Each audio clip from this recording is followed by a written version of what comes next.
एक छोटे से गांव में एक कंजूस आदमी रहता था जिसका नाम था रघु। रघु अपने पैसों को लेकर बहुत ही अधिक सतर्क रहता था और कभी भी बिना सोचे समझे कोई भी खर्च नहीं करता था। और गांव में किसी को भी पैसे की जरूरत पड़ती तो वह तुरंत मना कर देता। उसकी कंजूसी की वजह से पूरे गांव में उसकी चर्चा थी। लोग उसे अक्सर कंजूस रघु कहकर पुकारते थे।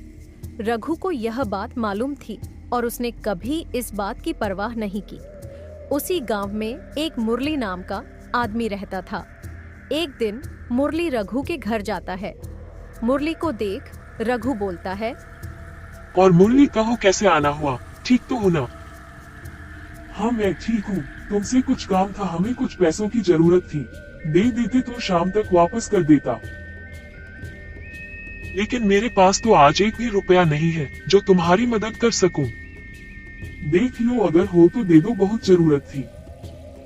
मैं झूठ बोल रहा हूँ तुमसे, अरे भाई नहीं है, होता तो दे देता। मुरली उदास होकर रघु के घर से चला जाता है और अपने दोस्त रमन के पास जाता है और बोलता है, हमें पैसों की जरूरत थी, क्या तुम्हारे पास कुछ पैसे हैं? हाँ मेरे पास कुछ रुपए पड़े हैं, लो अपना काम चला लो। रमन मुरली को पैसे दे देता है और बोलता है, जब तुम्हें पैसों की जरूरत थी तो और जल्दी आ जाते, अभी तक कहाँ थे? मैं रघु के पास चला गया था पैसा मांगने, लेकिन उसके पास नहीं थे। तुम उस कंजूस के पास क्यों चले गए? जानते हो ना कि वह बहुत ही कंजूस आदमी है। वह कभी भी किसी दूसरे की मदद नहीं करता। तुम ठीक कह रहे हो, हमें कुछ करना चाहिए। उस स्वार्थी रघु को सबक सिखाना चाहिए। मैं बहुत दिनों से रघु को समझाने की कोशिश कर चुका हूँ, लेकिन वह किसी की नहीं सुनता।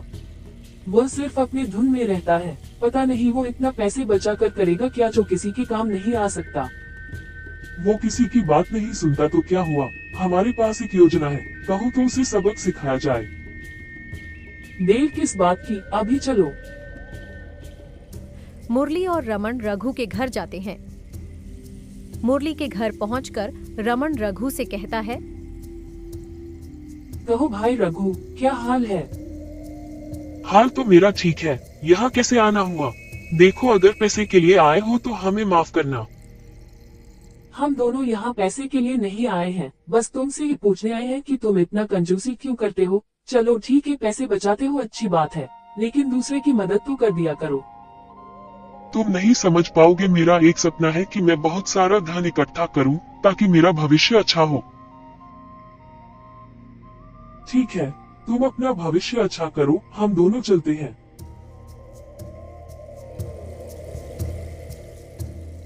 दोनों रघु के घर से चल देते हैं और रघु को सबक सिखाने की योजना पर काम शुरू कर देते हैं। मुरली नकली खजानों से भरा हुआ एक घड़ा लाता है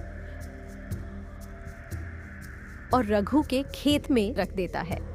ये सब देख रमन मुरली से पूछता है, इसे यहाँ रखने से क्या रघु को अकल आ जाएगी?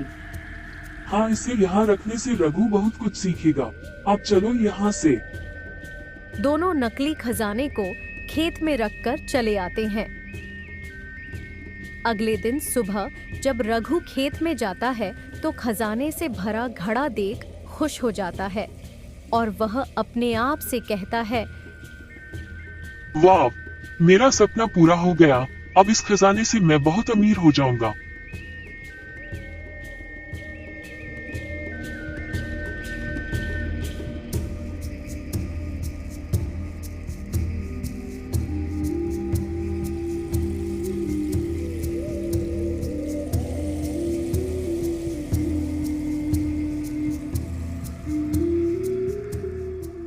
रघु खजाने को अपने घर लाता है और उसे अपने घर में रख देता है।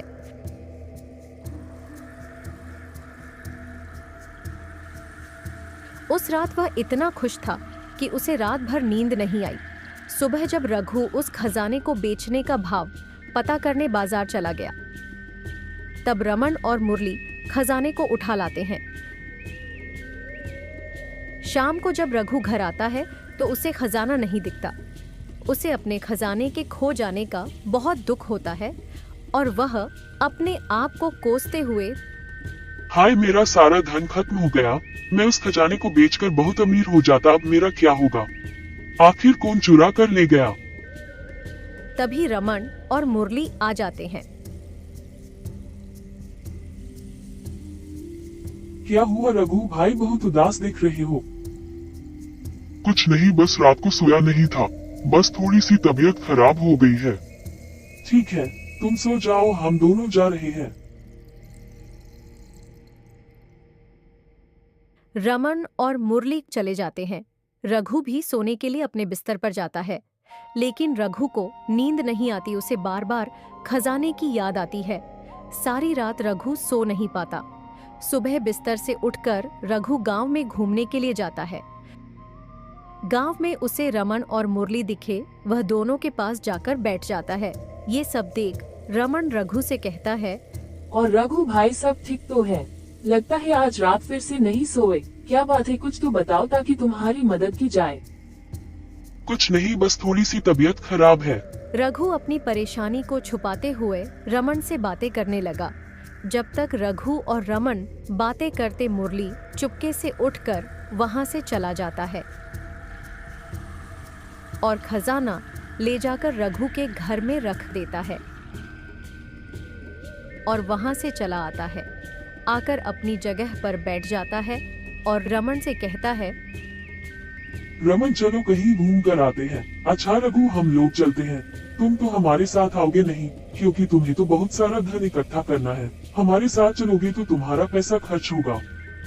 इतना कहकर मुरली और रमन वहां से चले जाते हैं।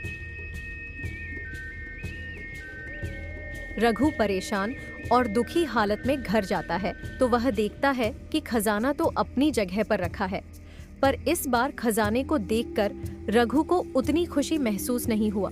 वह अपने कमरे में जाता है और आराम से सो जाता है। अगली सुबह उठकर वह खजाने को बेचने के लिए बाजार में जाने लगता है तो उसे रास्ते में फिर से रमन और मुरली मिले। रमन और मुरली को देखकर रघु ने कहा, तुम दोनों कहाँ जा रहे हो? बाजार की ओर जा रहे हो तो हमारे साथ चलो। ये कुछ खजाने हैं, इसे बेचकर आते हैं। इन खजानों के बदले जो पैसा मिलेगा उसका क्या? वो तो तुम अकेले रखोगे। इसमें हमारा क्या फायदा? नहीं, इन पैसों से मैं गरीबों की मदद करूंगा। अरे भाई, ये बदलाव कैसा, जो कभी अपने लिए एक पैसा खर्च नहीं करता, वो आज इतना सारा धन गरीबों की मदद में लगाने की बात कर रहा है। ये बदलाव इस खजाने की वजह से आए हैं। रघु अपनी ओर खजाने की कहानी रमन और मुरली को बताने लगा।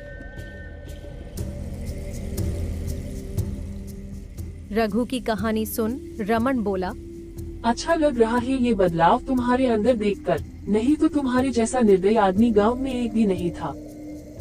तुम ठीक कह रहे हो। वैसे तुम दोनों जा कहाँ रहे थे?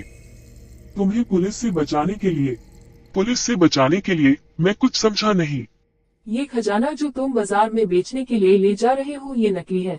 हम दोनों ने मिलकर तुम्हें सबक सिखाने के लिए ये नकली खजाना तुम्हारे खेत में रख दिया था। तुम दोनों की वजह से मैं कितना परेशान हुआ हूँ। चलो अच्छा हुआ, तुम दोनों की वजह से हमें बहुत बड़ा खजाना मिल गया। रघु भैया, धन का उपयोग सही तरीके से करना चाहिए। उसे सिर्फ इकट्ठा करने के लिए नहीं, बल्कि जरूरतमंदों की मदद के लिए और अपने जीवन को बेहतर बनाने के लिए भी खर्च करना चाहिए। कंजूसी से कुछ भी अच्छा नहीं होता। तुम ठीक कह रहे हो। आज से मैं अपने पैसों का सही इस्तेमाल करूंगा और लोगों की मदद करूंगा। रघु को मुरली की बात समझ में आ गई। उसने अपने पैसों का उपयोग गांव की भलाई में लगाने का निर्णय लिया। उसने गांव में एक विद्यालय और अस्पताल बनवाया और लोगों की मदद की। उसकी कंजूसी के कारण उसे एक महत्वपूर्ण सबक मिला और वह गांव का सबसे प्रिय व्यक्ति बन गया।